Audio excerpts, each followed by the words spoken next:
Welcome, ladies and gentlemen, to Commodity TV here in Zurich at the Precious Metal Summit Conference. And yeah, we are really happy for the first time. Now we are moving to Japan, and Japan Gold is here with us. And the name is the program. John Proust is the chairman and CEO. Welcome. Great to have you here. I'm very glad to be here in Zurich. Thank you. Yeah, thanks for taking the time. Honestly, the first time that I have the honor to talk about a gold company in Japan, working in Japan, from Japan. So that's really fantastic. How did you come on that? Well, it's interesting. As a global explorer, we're always looking around the world for a unique destination. And it just so happened that in 2012, Japan, the government of Japan, changed the Mining Act to allow for the first time in the country's history, foreign companies to come in and to restart the mining industry that had been closed since the Second World War. And so this was a remarkable opportunity. This requires a little bit of background for you. So Japan had been mining gold for over 500 years, right up till the Second World War. But they needed the workers to go from the gold mines into base metal mines and steel factories. So 76 gold mines across Japan were closed. And after the war, only a few reopened, because the government then sent the mining companies abroad to bring natural resources back to Japan to rebuild.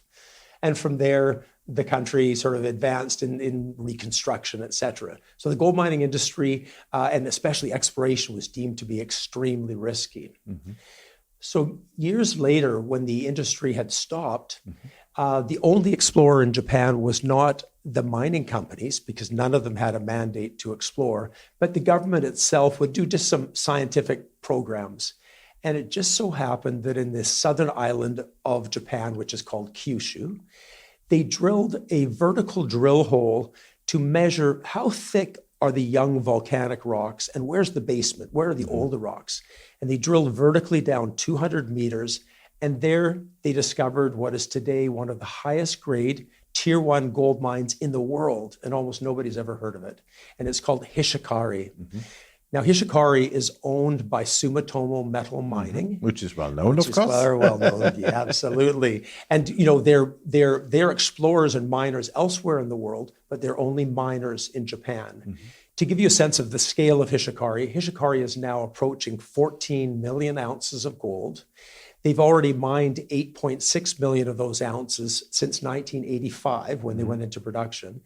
And the average grade is between 30 and 40 grams per ton. Wow. When the global average grade of high-grade mines is about 7 to 9 grams per ton. So it's extraordinary.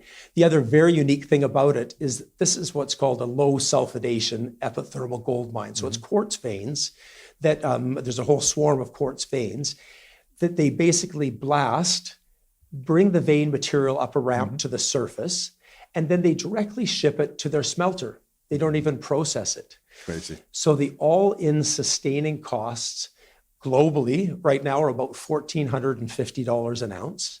At Hishikari, $500 an ounce. That's a nice margin at 2,600 gold. Oh, it's a fabulous margin. And so, so that opportunity is in Japan, available to us as well. Now, we came to Japan when the Mining Act changed, and we basically were the only company in the world that came. For 4.5 years, we had Japan to ourselves. And there were still 64 closed gold mines that had never reopened since the war. So we studied for 2 years those mines, and specifically the ones that had the same style of mineralization as Hishikari.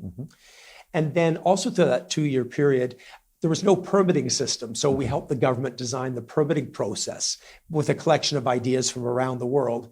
And we did it on a very explorer-centric basis. And then after that period of time, we said, we know where we want to go. We know the permitting system. We're going to start applying for all the key areas in the country. So today we have 26 projects. We dominate all 4 gold provinces in Japan. And we surround the Hishikari gold mine, and we control in that area 84% of all prospective ground in that region. Okay, super. So where is the focus for you by now? Meaning, what was 2024? What will it be 2025? Yeah. So to help us focus, I needed help. And so a few years ago, about 4 years ago now, I had a competition. to bring in a large partner of one of the major mining companies. And the top three that competed were Barrick, Newmont, and Newcrest. And we selected Barrick as our partner. Barrick has spent approximately $20 million now evaluating our project portfolio, and they've picked 3 projects that they feel have targets that are Barrick size, that are the potential to be a tier 1 or tier 2 ore body in Japan. So we have just about 3 weeks ago started drilling the very first target.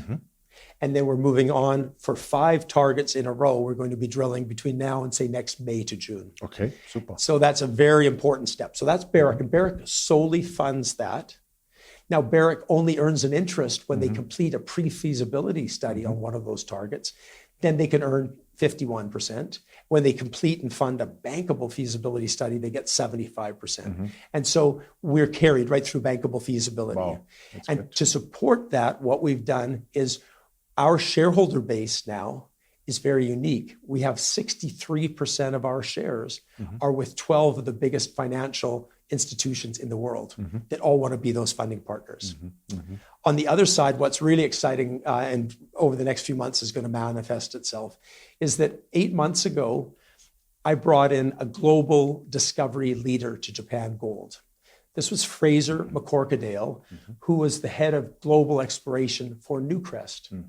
He left the Newcrest Newmont conglomerate, came over to become our discovery lead and president. And so he's now working with global experts to evaluate all the projects that are outside the Barrick Alliance and pick the very best targets.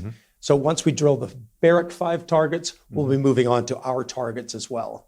And so we'll have a systematic drilling across the country over the next 12 to 18 months. Okay, super. So as you have that many, let's say, old mines, that many projects you could do, would be Barrick the sole partner, meaning exclusive, or could be also, let's say, a Newmont, an Agnico, or whatever?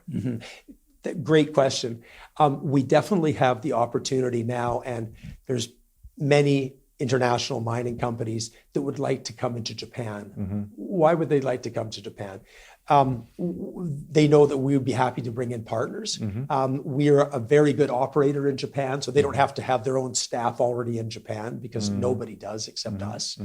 But they also recognize the geopolitical safety of Japan, the rich history of high-grade gold mining, the underexplored nature of the country, and the opportunity for them to be, at the forefront of restarting this industry. So I look forward to more joint ventures over the next. Okay, super. Yeah, because I could imagine for, let's say, a small explorer in hyphens, this could be very challenging maybe from time to time because it needs a lot of money to drill. It needs a lot of money to really do all that work. So much easier when you have good partners. That's right, exactly. And well, in Barrick's case, as I mentioned, they fully fund the advancement of the projects that they're focused on. And you would expect similar relationships with other joint venture partners as well. So we've been very careful. We've spent approximately $90 million in building and renewing the Japan gold mining business. And I think it's really bearing fruit with the level of data that we've got now and the area of expertise of our various team members. Okay, super.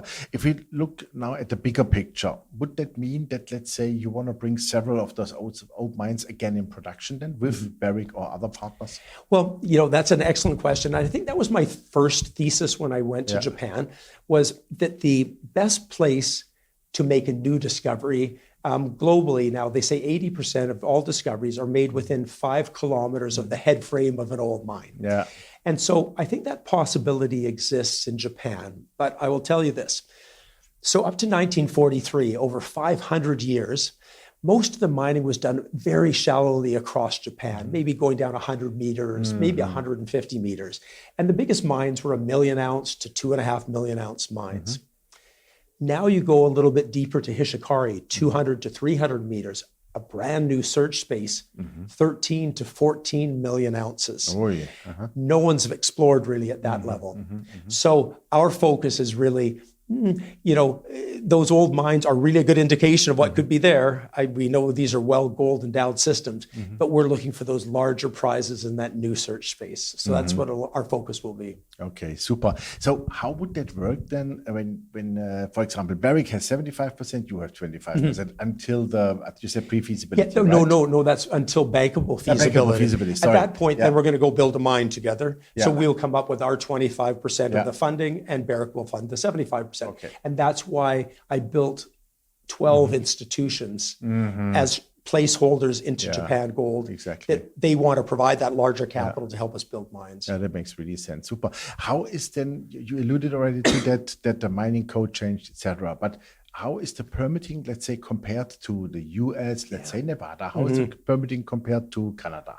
Yeah, very similar and perhaps even a little bit faster now because in Japan, when you first started, it takes a while because this was very new. They hadn't done it. So there was a lot of education on both sides and a lot of, understanding. But once you set up the process, it can go faster and faster and faster. And that's what we've seen in Japan. I've just come here from 3 weeks in Japan where I was meeting with, there's 7 stakeholders as we go forward to advance projects. And they've all agreed to work together. And that's a very important thing in Japan because you not only have that commitment, but also that trust factor that's been established over a long period of time. And so we're very happy with the timing of the permitting process. Okay, super, fantastic. Well, that sounds like a good plan, I would say. Really interesting. And you are really in a top jurisdiction. I mean, that's super safe, Japan. Yeah. That is for sure. Super. We wish you well. Thank you. To it. And let's keep us posted, please. Absolutely. Thank you Thank you very much. Thank you. Yeah, ladies and gentlemen, it was John Proust, the chairman and CEO of Japan Gold. And I must say, really, really interesting because it's one of the best jurisdictions really in the world, one of the safest countries in the world.